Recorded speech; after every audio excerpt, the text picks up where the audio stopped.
So welcome back again. एक बार फिर से हमारे इस YouTube चैनल में आप सभी का स्वागत है। तो हम लोग कंटिन्यू कर रहे हैं उसी कल्याणी के चालुक्य वंश को विक्रमादित्य षष्ठ के बाद से। तो पिछले वीडियो में हम लोग विक्रमादित्य षष्ठ तक समाप्त किए थे कल्याणी के चालुक्य वंश को, जो कि इस कल्याणी के चालुक्य वंश का सबसे महानतम शासक था। तो चलिए हम लोग उसके आगे कंटिन्यू करते हैं इसके शासकों को। तो विक्रमादित्य षष्ठ के बाद अगला जो कल्याणी का शासक बनता है वह सोमेश्वर तृतीय बनता है। सोमेश्वर तृतीय अपने पिता विक्रमादित्य षष्ठ की 1126 ईस्वी में मृत्यु के बाद अगला शासक बनता है। विक्रमादित्य षष्ठ एवं चंदला देवी का पुत्र। तो याद रखेंगे कि यह जो सोमेश्वर तृतीय था तो यह विक्रमादित्य षष्ठ का पुत्र था। जब 1126 ईस्वी में विक्रमादित्य षष्ठ की मृत्यु हो जाती है तो उसके बाद यह सोमेश्वर तृतीय कल्याणी के चालुक्य वंश का अगला शासक बनता है और यह चंदला देवी का पुत्र था। चंदला देवी वही है जो एक नर्तकी थी। तो यह विक्रमादित्य षष्ठ की एक पत्नी थी जो एक कुशल नृत्यांगना थी। तो उसी का यह पुत्र था कौन? सोमेश्वर तृतीय। तो अपने पिता विक्रमादित्य षष्ठ की 1126 ईस्वी में मृत्यु के बाद अगला शासक नियुक्त होता है कल्याणी के चालुक्य वंश का, तो वो था सोमेश्वर तृतीय। विक्रमादित्य षष्ठ एवं चंदला देवी का पुत्र था। माता का नाम चंदला देवी जो एक कुशल नृत्यांगना थी, नर्तकी थी। इसे कौन कौन सी उपाधि मिली थी? तो भूलोक महल, त्रिभुवन महल, सर्वाज्ञा भूप। तो सोमेश्वर तृतीय को भूलोक महल, त्रिभुवन मल्ल और सर्वाज्ञा भूप की उपाधि प्राप्त हुई थी। भूलोक महल, त्रिभुवन मल्ल और सर्वाज्ञा भूप की उपाधि। विक्रमादित्य षष्ठ की मृत्यु के बाद चोलों के द्वारा पुनः संघर्ष आरंभ और 1133 ईस्वी में गोदावरी नदी के तट पर हुए युद्ध में सोमेश्वर तृतीय की बुरी तरह से पराजय। तो याद रखेंगे कि विक्रमादित्य षष्ठ की मृत्यु के बाद चोलों के साथ एक बार फिर से संघर्ष आरंभ हो गया। क्योंकि विक्रमादित्य षष्ठ जो था वह किसका दामाद था? तो वीर राजेंद्र का दामाद था। तो इसी कारण वीर राजेंद्र की पुत्री से इसका विवाह होता है विक्रमादित्य षष्ठ का। तो इसके शासन काल में चोलों के साथ कोई संघर्ष नहीं होता। लेकिन जैसे ही विक्रमादित्य षष्ठ की मृत्यु हो जाती है तो चोलों के साथ एक बार फिर से संघर्ष आरंभ हो जाता है और 1133 ईस्वी में गोदावरी नदी के तट पर युद्ध में सोमेश्वर तृतीय की बुरी तरह से पराजय हो जाती है। याद रखेंगे कि 1133 ईस्वी में गोदावरी नदी के तट पर सोमेश्वर तृतीय चोलों के साथ बुरी तरह से पराजित होता है। होयसल शासक विष्णुवर्धन होयसल के आक्रमण को विफल किया। तो इस सोमेश्वर तृतीय ने होयसल वंश के शासक विष्णुवर्धन होयसल के आक्रमण को पूरी तरह से विफल कर दिया। याद रखेंगे कि होयसल वंश के शासक विष्णुवर्धन होयसल के आक्रमण को इस सोमेश्वर तृतीय ने पूरी तरह से विफल कर दिया। साहित्य में अभिरुचि के लिए प्रसिद्ध सोमेश्वर तृतीय के द्वारा रचित मानसोल्लास नामक संस्कृत ग्रंथ काफी प्रसिद्ध। तो याद रखेंगे यह सोमेश्वर तृतीय साहित्य में काफी अभिरुचि रखता था, इसीलिए साहित्य में अभिरुचि के लिए यह प्रसिद्ध था। और इसने एक किताब की रचना की थी जिसका नाम था मानसोल्लास। तो मानसोल्लास नामक एक संस्कृत ग्रंथ की इसने रचना की थी जो काफी प्रसिद्ध है। याद रखेंगे सोमेश्वर तृतीय के द्वारा रचित किया गया महत्वपूर्ण पुस्तक कौन था? तो मानसोल्लास। याद रखेंगे, इंपॉर्टेंट है। इसके शासन काल में चालुक्यों की अवनति आरंभ। तो सोमेश्वर तृतीय के शासन काल में चालुक्यों का पतन आरंभ हो गया था, अर्थात अवनति शुरू हो गई थी। तो इसके सोमेश्वर तृतीय के शासन काल में चालुक्यों का पतन या फिर अवनति प्रारंभ हो गया था। तो ये तो था सोमेश्वर तृतीय। अगला जो चालुक्य शासक बनता है वह जगेदक मल्ल द्वितीय बनता है। जगेदक मल्ल द्वितीय। तो जगेदक मल्ल द्वितीय सोमेश्वर तृतीय की 1138 ईस्वी में मृत्यु के बाद इसका ज्येष्ठ पुत्र जगेदक मल्ल द्वितीय अगला कल्याणी शासक। तो 1138 ईस्वी में सोमेश्वर तृतीय की मृत्यु हो जाती है। तो उसकी मृत्यु के बाद इसका बड़ा पुत्र जगेदक मल्ल द्वितीय कल्याणी के चालुक्य वंश का अगला शासक बनता है। कब? 1138 ईस्वी में। यह किसका पुत्र था? तो सोमेश्वर तृतीय का पुत्र था, सबसे बड़ा पुत्र था। तो सोमेश्वर तृतीय की 1138 ईस्वी में मृत्यु के बाद उसका बड़ा पुत्र जगेदक मल्ल द्वितीय कल्याणी के चालुक्य वंश का अगला शासक बनता है। अभिलेखों में इसके नाम का उल्लेख नहीं। अपने उपाधि को यश एवं प्रशंसा सूचक पदवी देने हेतु जगेदक मल्ल के नाम से उल्लेख। इसी कारण जगेदक मल्ल द्वितीय की संज्ञा। तो जगेदक मल्ल द्वितीय को अभिलेखों में उल्लेखित नहीं किया गया है। जगेदक मल्ल द्वितीय का नाम अभिलेखों में नहीं मिलता है। तो इसी कारण अपने उपाधि को यश एवं प्रशंसा सूचक पदवी देने के लिए क्या किया इसने? तो जगेदक मल्ल के नाम से अपनी प्रसिद्धि बनाई और इसी कारण उसे जगेदक मल्ल द्वितीय के नाम से भी जाना जाता है। तो पहला कौन था? जयसिंह द्वितीय। तो जगेदक मल्ल का मतलब ही होता है यश एवं प्रशंसनीय व्यक्ति, यशस्वी और प्रशंसनीय व्यक्ति। तो अभिलेखों में इसके नाम का उल्लेख नहीं। अपने उपाधि को यश एवं प्रशंसा सूचक पदवी देने हेतु जगेदक मल्ल के नाम से उल्लेख। इसी कारण जगेदक मल्ल द्वितीय की संज्ञा। इसने कौन कौन सी उपाधि धारण की थी? तो प्रेम प्रताप, चक्रवर्ती और त्रिभुवन मल्ल। तो जगेदक मल्ल द्वितीय ने प्रेम प्रताप, चक्रवर्ती और त्रिभुवन मल्ल की उपाधि धारण की थी।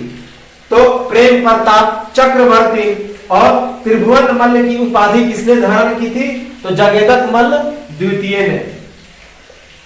अपने पितामह अर्थात दादा विक्रमादित्य षष्ठ के समय में शासन में विशेष महत्व का पद प्राप्त।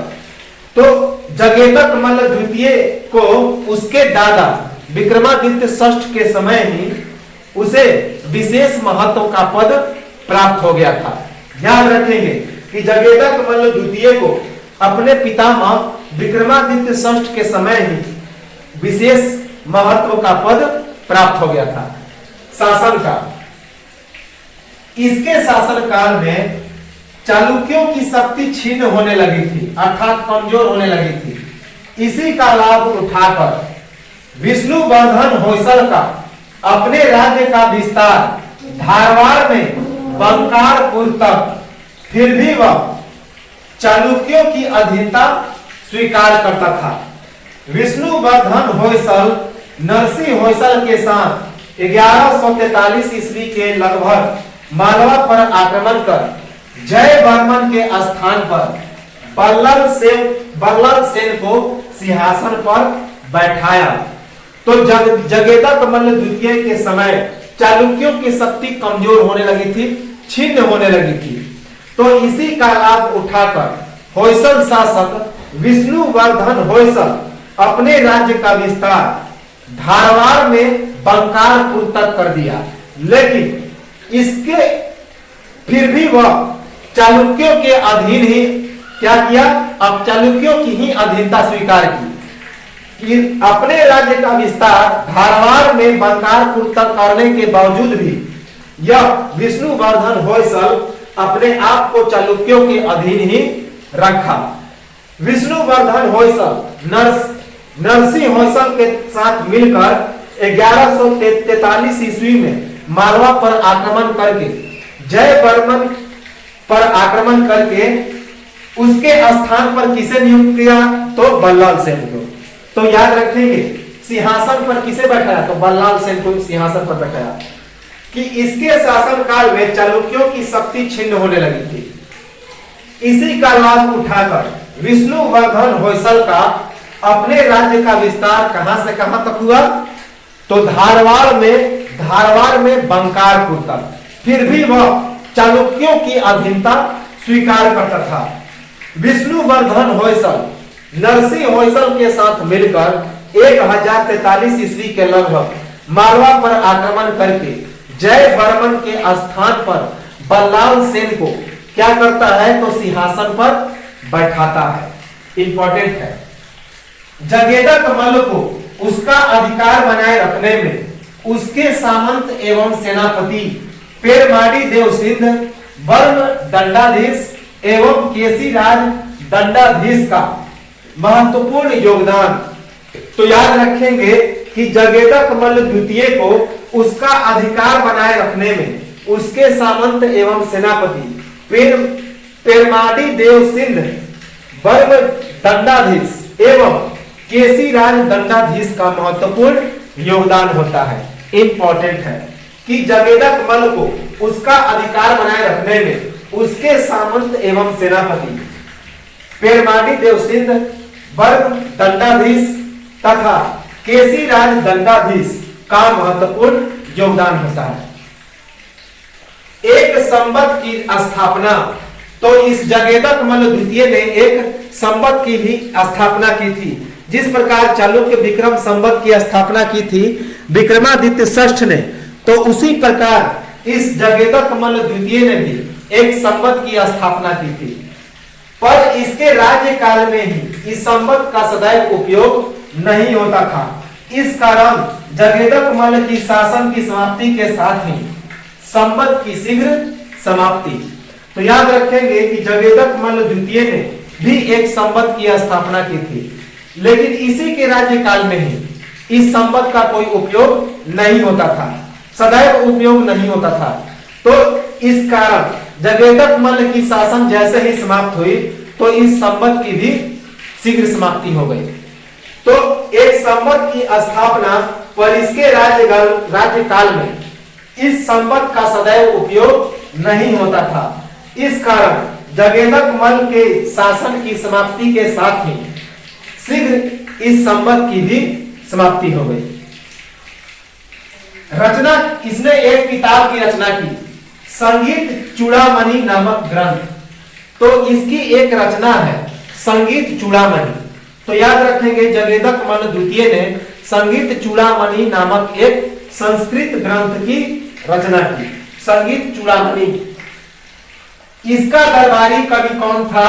तो नागवर्म द्वितीय। दरबारी कवि नागवर्म द्वितीय, जिन्होंने कर्नाटक भाषा भूषण, काव्यालोकन और वास्तु कोश की रचयिता। तो इनके दरबारी कवि थे जगेदक मल्ल द्वितीय के नागवर्म द्वितीय। उन्होंने कर्नाटक भाषा भूषण, काव्यालोकन और वास्तु कोश नामक पुस्तक की रचना की। कौन कौन सी पुस्तक? तो जगेदक मल्ल द्वितीय के दरबारी कवि नागवर्म द्वितीय ने कर्नाटक भाषा भूषण, काव्यालोकन और वास्तु कोश की रचना की। इंपॉर्टेंट है। इसके बाद अगला शासक बनता है तैलप तृतीय। तैलप तृतीय अगला शासक बनता है। 1155 ईस्वी में अपने भाई जगेदक मल्ल द्वितीय के स्थान पर कल्याणी के चालुक्य वंश का अगला शासक। तो यह तैलप तृतीय 1155 ईस्वी में अपने भाई जगेदक मल्ल द्वितीय के स्थान पर कल्याणी के चालुक्य वंश का अगला शासक बनता है। तो तैलप तृतीय कौन था? तो जगेदक मल्ल द्वितीय का भाई था, जो 1155 ईस्वी में जगेदक मल्ल द्वितीय के स्थान पर कल्याणी के चालुक्य वंश का शासक बना। क्यों? क्योंकि यह जो जगेदक मल्ल द्वितीय था अयोग्य शासक एवं अपने पूर्वजों के द्वारा स्थापित राज्य को आगे बढ़ाने में असमर्थ था, तो इसे हटा दिया गया। तो जगेदक मल्ल एक अयोग्य शासक था और अपने पूर्वजों के द्वारा स्थापित राज्य को आगे बढ़ाने में असमर्थ था। तो इसी कारण 1155 ईस्वी में इसका भाई तैलक तृतीय जगेदक मल्ल द्वितीय के स्थान पर चालुक्य वंश का अगला शासक बना। अयोग्य एवं कमजोर शासक इस स्थिति का लाभ उठाकर आसपास के क्षेत्रों में होयसल, करचूरी और यादवों के द्वारा स्वतंत्र राज्य की घोषणा। तो यह तैलक तृतीय भी अयोग्य एवं कमजोर शासक था। तो इसी का लाभ उठाकर इसके आसपास के क्षेत्रों में होयसल, कलचुरी और यादवों ने स्वतंत्र राज्य की घोषणा कर दी। याद रखेंगे कौन कौन? होयसल, कलचुरी और यादव। इसके बाद अगला शासक बनता है जगेदक मल्ल तृतीय। अगला जो शासक बनता है जगेदक मल्ल तृतीय 1163 ईस्वी में अपने पिता तैलक तृतीय की मृत्यु के बाद अगला कल्याणी शासक, तो जगेदक मल्ल तृतीय के पिता का नाम था तैलक तृतीय, तो तैलक द्वितीय। तो 1163 ईस्वी में तैलक द्वितीय की मृत्यु हो जाती है। तो उसकी मृत्यु के बाद यह 1163 ईस्वी में जगेदक मल्ल तृतीय कल्याणी वंश का अगला शासक बनता है। कभी कलचुरी नरेश के अधीन शासन तो कभी स्वतंत्र। तो यह जो जगेदक मल्ल तृतीय था कभी कलचुरी नरेश के अधीन शासन किया तो कभी स्वतंत्रता पूर्वक शासन किया। तो याद रखेंगे यह जो जगेदक मल्ल तृतीय था कभी कलचुरी नरेश के अधीन शासन करता था तो कभी स्वतंत्र रूप से शासन करता था। अभिलेखों की प्राप्ति चित्तौड़गढ़, बेल्लारी एवं दूसरे जिलों से। तो जगेदक मल्ल तृतीय के अभिलेख कहां से मिलते हैं? तो चित्तौड़गढ़, बेल्लारी और अन्य जिलों से। याद रखेंगे चित्तौड़गढ़, बेल्लारी और अन्य जिलों से जगेदक मल्ल तृतीय के अभिलेख प्राप्त होते हैं। इसका दरबारी सामंत कौन था? तो विजय पांड्य। मोस्ट इंपॉर्टेंट है, पूछा गया है। जगेदक मल्ल तृतीय का जो एक दरबारी सामंत था उसका नाम था विजय पांड्य। विजय पांड्य याद रखेंगे। एक अभिलेख में कल्याण से राज्य करता हुआ की संज्ञा। तो जगेदक मल्ल तृतीय को एक अभिलेख में क्या कहा गया है? कल्याण से राज्य करता हुआ। तो याद रखेंगे एक अभिलेख में जगेदक मल्ल तृतीय को कल्याण से राज्य करता हुआ लिखा गया है। कल्याण से राज्य करता हुआ। तो यह था जगेदक मल्ल तृतीय। इसके बाद इसका अंतिम शासक आता है कल्याणी के चालुक्य वंश का। उसका नाम था सोमेश्वर चतुर्थ। तो सोमेश्वर चतुर्थ कल्याणी के चालुक्य वंश का अंतिम शासक था। जगेदक मल्ल तृतीय की 1184 ईस्वी में मृत्यु के बाद उसका भतीजा सोमेश्वर चतुर्थ तैलक तृतीय का पुत्र था। कल्याणी के चालुक्य वंश का अगला शासक नियुक्त हुआ, क्योंकि जगेदक मल्ल तृतीय का अपना कोई पुत्र नहीं था। तो याद रखेंगे 1184 ईस्वी में जगेदक मल्ल तृतीय की मृत्यु हो जाती है। तो उसकी मृत्यु के बाद जगेदक मल्ल तृतीय का भतीजा सोमेश्वर चतुर्थ यह कल्याणी के चालुक्य वंश का अगला शासक नियुक्त होता है। और यह सोमेश्वर चतुर्थ तैलक तृतीय का पुत्र था। तो यह शासक इसलिए बना क्योंकि जगेदक मल्ल तृतीय का अपना कोई पुत्र नहीं था। तो इसी कारण जगेदक मल्ल तृतीय का भतीजा बना, अर्थात तैलक तृतीय का पुत्र, जिसका नाम था सोमेश्वर चतुर्थ। याद रखेंगे कि 1184 ईस्वी में जगेदक मल्ल तृतीय की मृत्यु के बाद इसका भतीजा सोमेश्वर चतुर्थ कल्याणी के चालुक्य वंश का अगला शासक नियुक्त होता है। और यह तैलक तृतीय का पुत्र था, क्योंकि जगेदक मल्ल तृतीय का अपना कोई पुत्र नहीं था।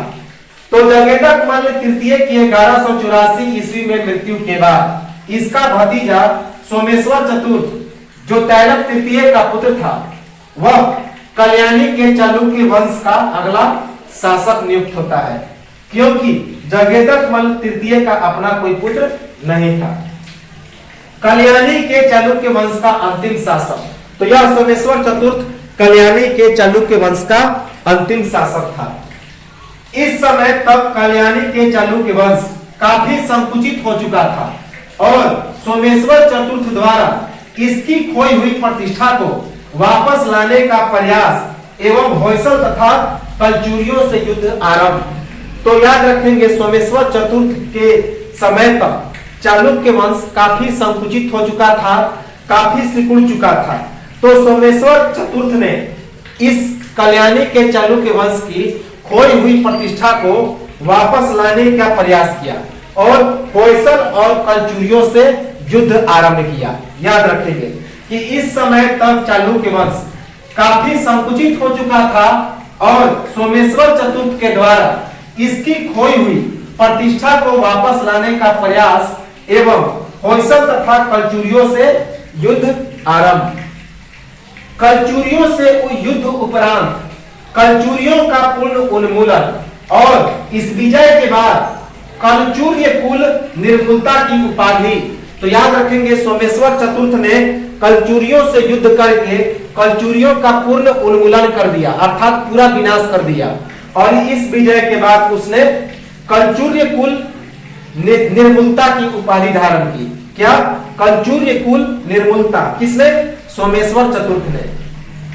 अथक प्रयास करने के बावजूद भी विद्रोहों के दबाव को रोकने में असफल हो गया एवं निकटवर्ती राज्य स्वतंत्र।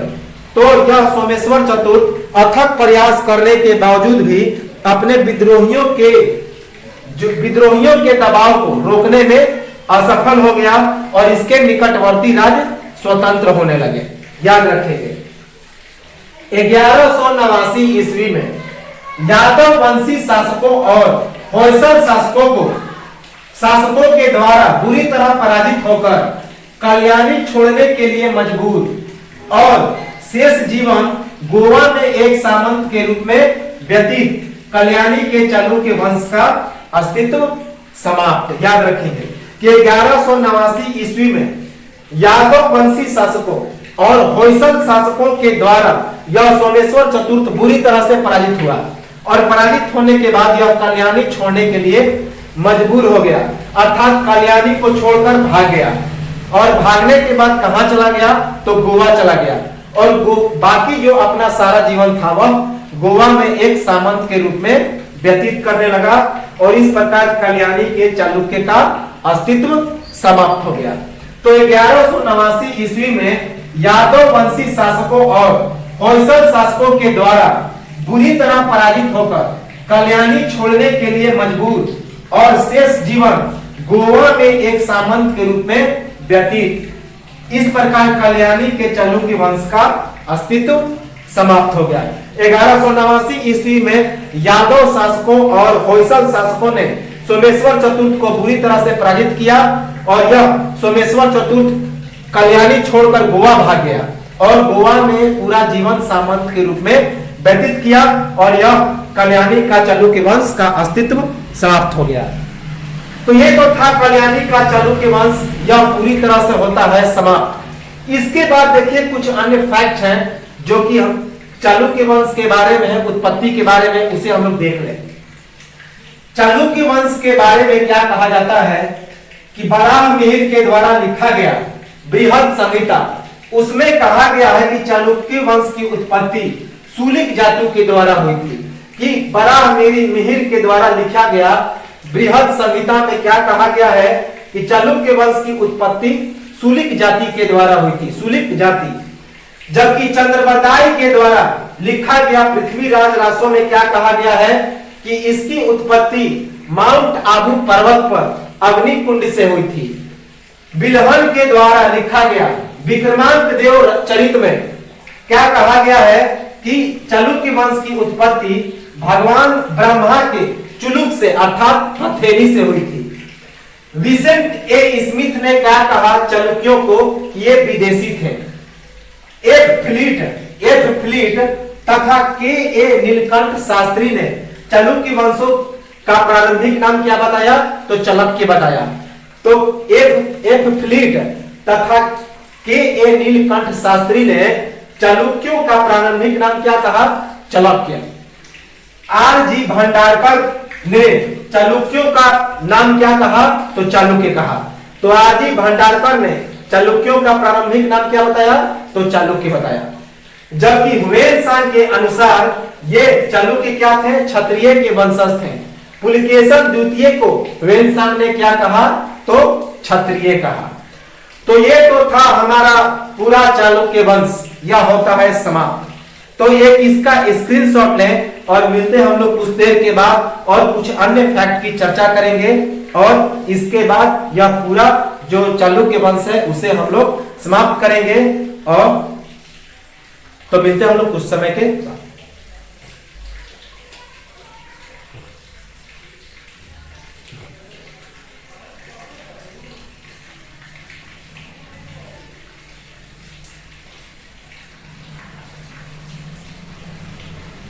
और कुछ अन्य तथ्यों को देखेंगे और इसके बाद यह चालुक्य वंश समाप्त हो जाएगा।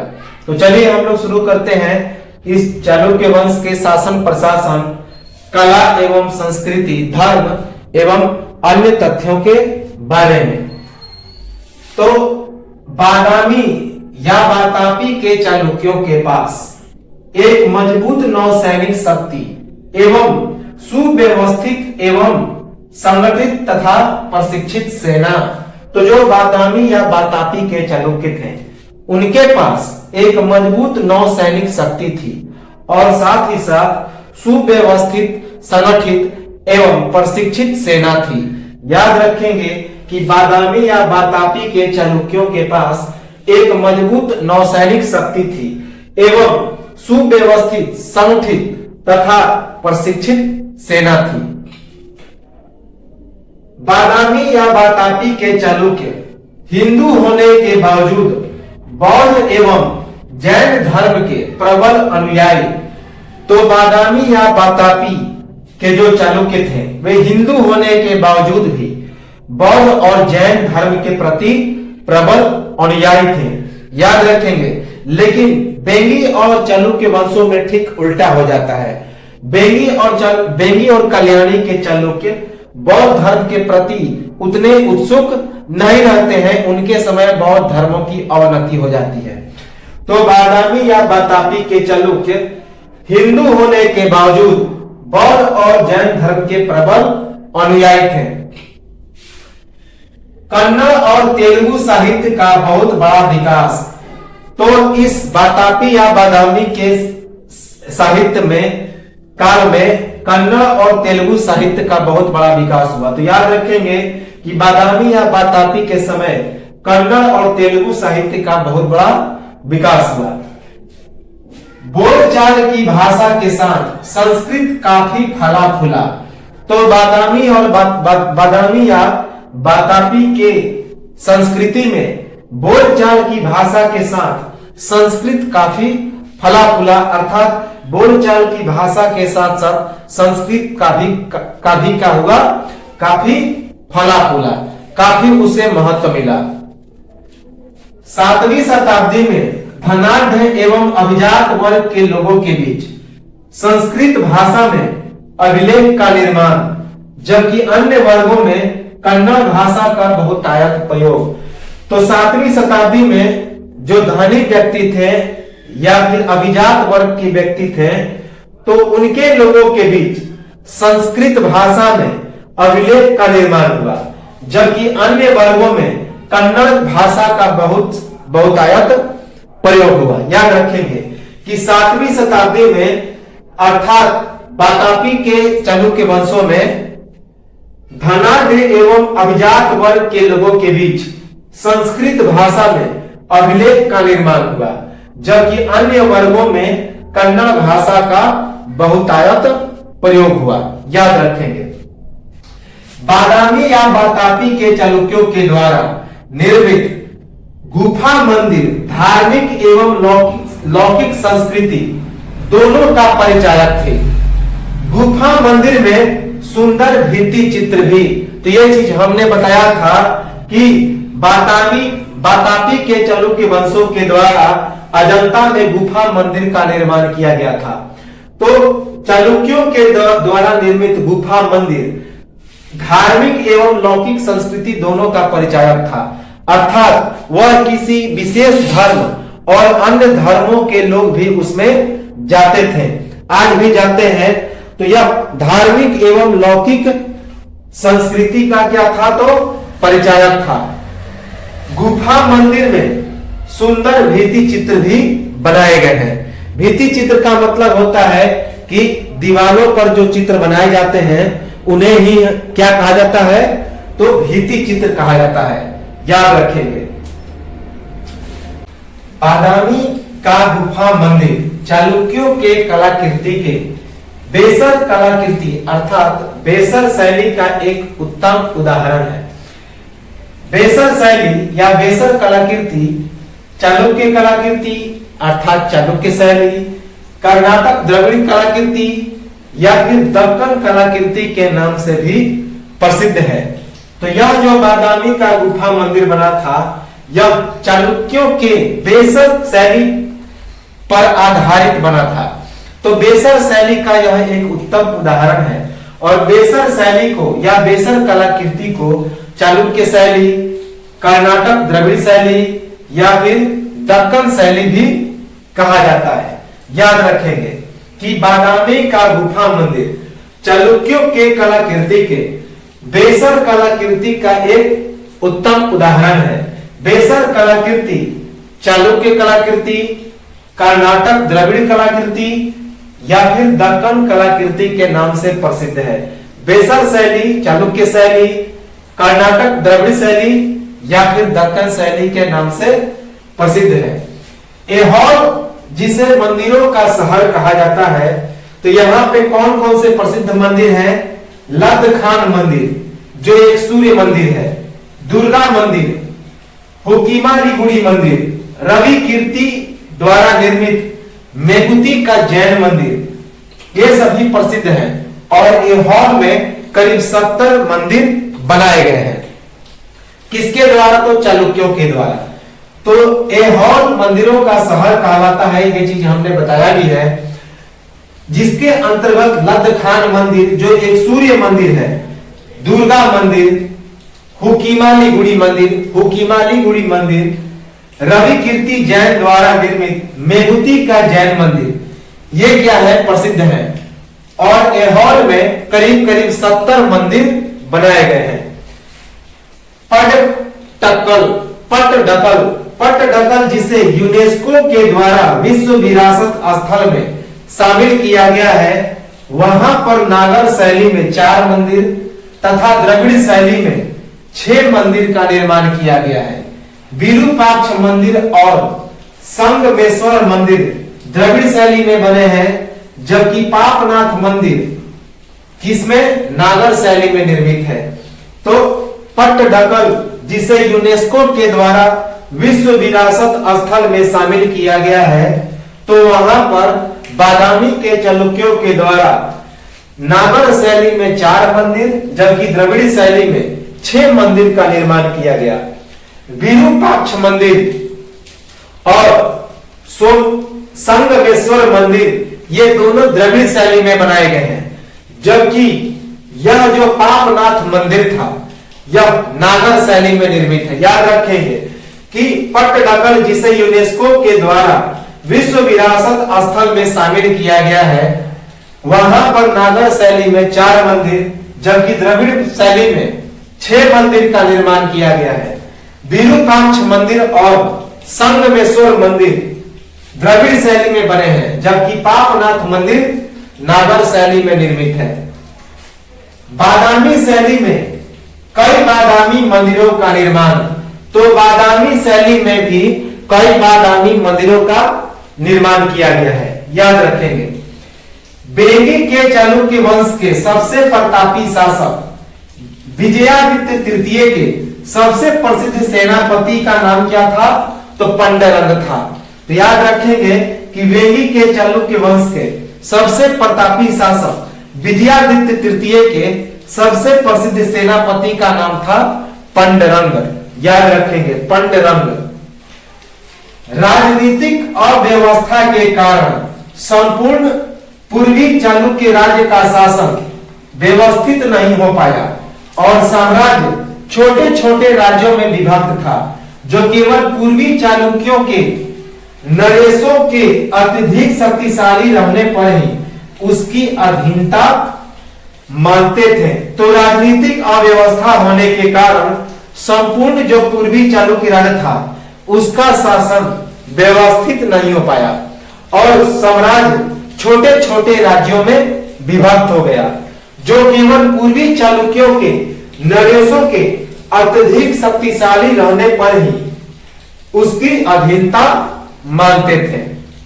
याद रखें कि राजनीतिक अव्यवस्था के कारण संपूर्ण पूर्वी चालुक्य राज्य का शासन व्यवस्थित नहीं हो पाया और साम्राज्य छोटे छोटे राज्यों में विभक्त था, जो केवल पूर्वी चालुक्यों के नरेशों के अत्यधिक शक्तिशाली रहने पर ही उसकी अधीनता स्वीकार करते थे।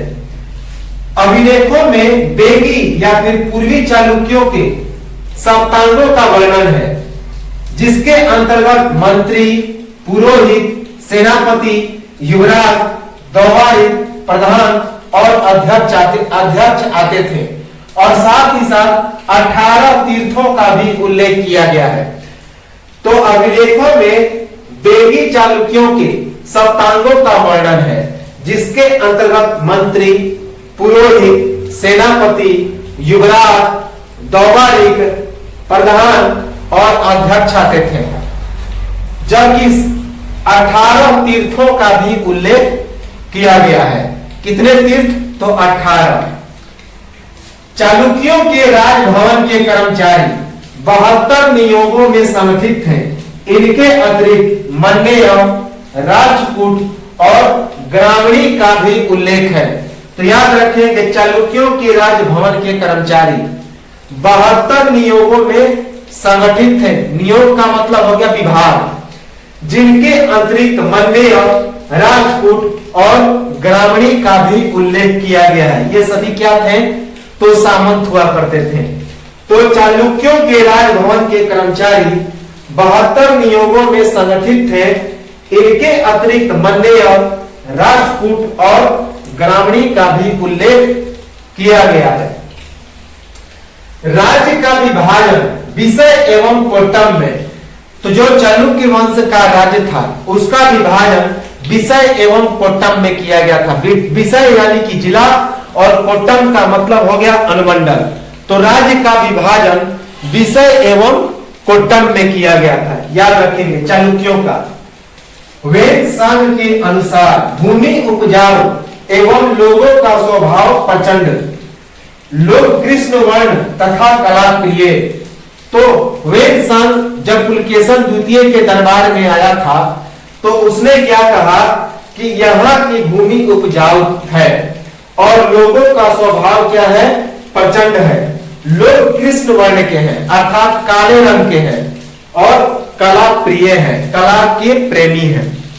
तो वेद सांग के अनुसार भूमि उपजाऊ एवं लोगों का स्वभाव प्रचंड, लोग कृष्ण वर्ण एवं कला प्रिय। वेद सांग के अनुसार देश के कुछ भागों की आबादी बिखरी हुई थी और कुछ वन प्रदेश थे, जिसमें दस्युओं के दल निरापद विचरण करते थे। तो वेद सांग ने क्या कहा था कि चालुक्यों के समय देश के कुछ भागों की आबादी बिखरी हुई थी और कुछ वनों के प्रदेश थे, जिसमें दस्युओं का मतलब होता है घुमंतु, जिन्हें हम लोग वर्तमान में आदिवासी कहते हैं। तो इसमें दस्युओं के दल निरापद विचरण करते थे, अर्थात आदिवासियों के दल स्वतंत्र रूप से विचरण करते थे। अभिलेखों में बोए और सवर लोगों का उल्लेख एवं श्रेणियों अर्थात नगर का संगठन शक्तिशाली। तो बोरे का मतलब होता है गरीब और सबर का मतलब होता है धनी। तो अभिलेखों में चालुक्य वंशों का बोरे एवं सबर लोगों का भी उल्लेख किया गया है, एवं श्रेणियों अर्थात नगर का भी संगठन जो था वह क्या था, तो शक्तिशाली था। याद रखेंगे, नगर का संगठन क्या था, शक्तिशाली था। उसके बाद चालुक्य वंश में बौद्ध धर्म अवनत में था, जबकि ब्राह्मण धर्म उन्नत दशा में था। शैव संप्रदाय का वैष्णव धर्म की तुलना में अधिक प्रसार हुआ। तो याद रखेंगे, खास करके वेंगी और कल्याणी के चालुक्य वंशों में क्या हुआ कि बौद्ध धर्म अवनत दशा में हो गया, अर्थात बौद्ध धर्म की जो मान्यता है वह कम हो गई, बौद्ध धर्म अवनति की ओर चला गया। लेकिन ब्राह्मण धर्म काफी उन्नत दशा में हो गया, ब्राह्मण धर्म काफी विकसित हो गया। शैव संप्रदाय का वैष्णव धर्म की तुलना में अधिक प्रसार हुआ। तो याद रखेंगे कि चालुक्य वंशों में शैव धर्म का संप्रदाय वैष्णव धर्म की तुलना में उसका अधिक प्रसार हुआ। याद रखेंगे, जैन धर्म की बेहतर स्थिति, तो सबसे इंपॉर्टेंट यही है कि चालुक्य वंशों में जैन धर्म की स्थिति जो थी वह काफी बेहतर थी। याद रखेंगे कि जैन धर्म की स्थिति काफी बेहतर थी।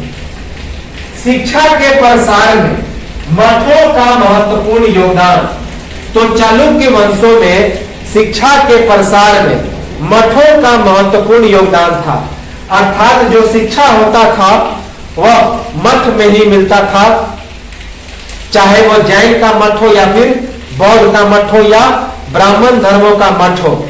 तो शिक्षा में मठों का महत्वपूर्ण योगदान था।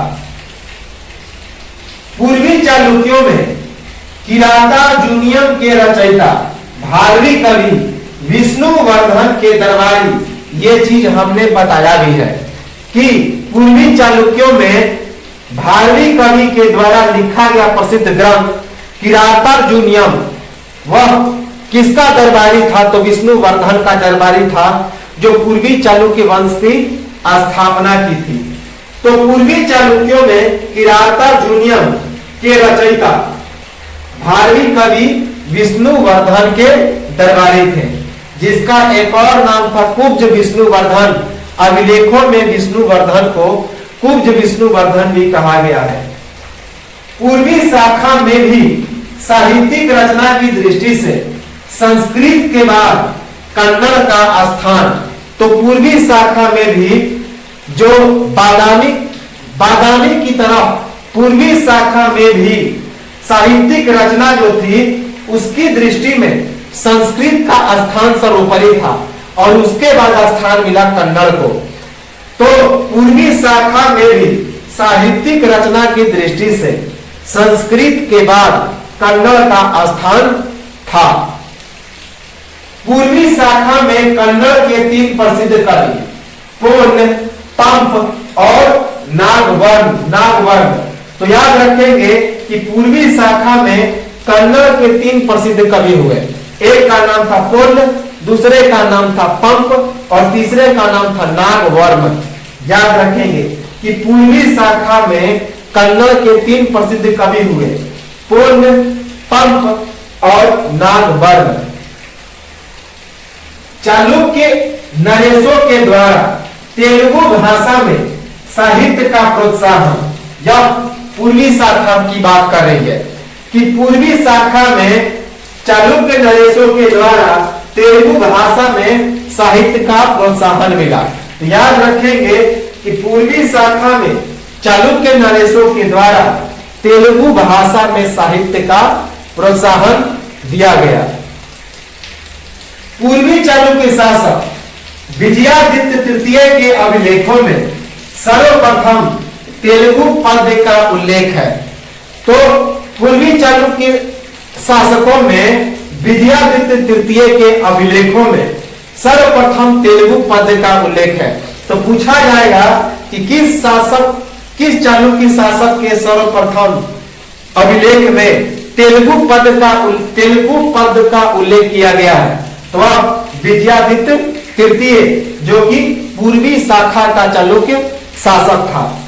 तो पूर्वी चालुक्य शासक विजयादित्य तृतीय के अभिलेखों में सर्वप्रथम तेलुगु पद का उल्लेख किया गया। नन्नय भट्ट का महाभारत तेलुगु की सर्वश्रेष्ठ कृतियों में से एक। तो नन्नय भट्ट ने तेलुगु में महाभारत लिखा। तो यह जो तेलुगु का महाभारत था नन्नय भट्ट के द्वारा रचित, यह सर्वश्रेष्ठ कृतियों में से एक था चालुक्य वंशों का। तो नन्नय भट्ट का महाभारत तेलुगु की सर्वश्रेष्ठ कृतियों में से एक है। तो याद रखेंगे कि नन्नय भट्ट ने तेलुगु में महाभारत लिखा था, जो चालुक्य वंशों का तेलुगु की सर्वश्रेष्ठ कृतियों में से एक है। ऐहोल अभिलेख की लिपि दक्षिण ब्राह्मणी। तो याद रखेंगे ऐहोल अभिलेख की लिपि क्या थी?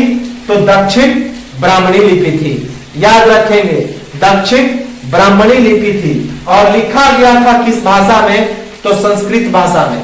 तो ऐहोल अभिलेख की लिपि थी दक्षिण ब्राह्मणी।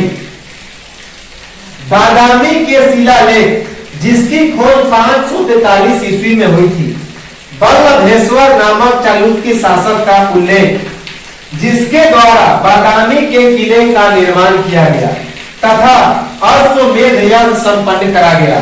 और उसी बल्लभेश्वर को पुलकेशन प्रथम के नाम से भी जाना जाता है। तो बादामी के शिलालेख जिसकी खोज 543 ईस्वी में हुई थी, उसमें बल्लभेश्वर नामक एक चालुक्य शासक का उल्लेख किया गया है, जिसके द्वारा बादामी के किले का निर्माण किया गया था और उसने अश्वमेध यज्ञ भी संपन्न कराया था।